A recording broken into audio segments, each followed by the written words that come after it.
There's a specific type of professional experience that the market pays a significant premium for. And I think most people have it and they have no idea what to name it, right? Because we're taught to specialize, pick a lane, go deep, become the expert. And for a long time, that actually felt like the right advice because depth was easy to understand. Depth was something a hiring manager could point to and justify the salary band. But here's what the market is actually paying for right now. And I know this because I work with a lot of people one-on-one who are building their escape from corporate, actively in the market now, generating their own offers and making a lot of money doing that. And what I've realized is that the thing that they all have in common is that they're able to translate. Now, what I mean by that is it's not a technical skill. It's an ability to sit between two worlds and make one legible to the other. It's the person who understands the data and can walk the boardroom through what it means. It's the person who knows the strategy and can actually get the operations team to execute it. And the reason it commands so much is because it's genuinely rare, not because it's hard to learn, but because I guess most people never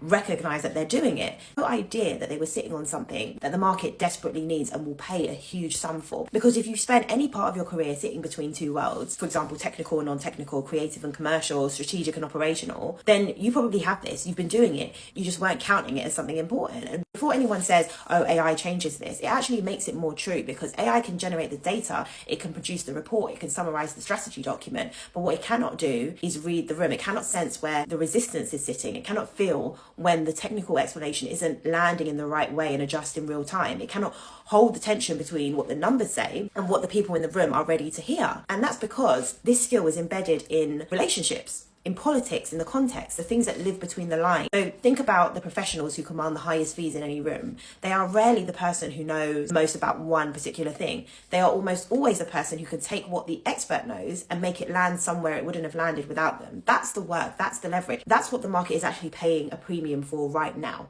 And the uncomfortable part is, if you've been measuring your value by how deep your expertise goes in one area, you may have been optimizing for the wrong thing because depth doesn't really matter anymore. Being genuinely fluent in two or more domains, two or more worlds, two languages is often worth so much more commercially than being the best in the room at one.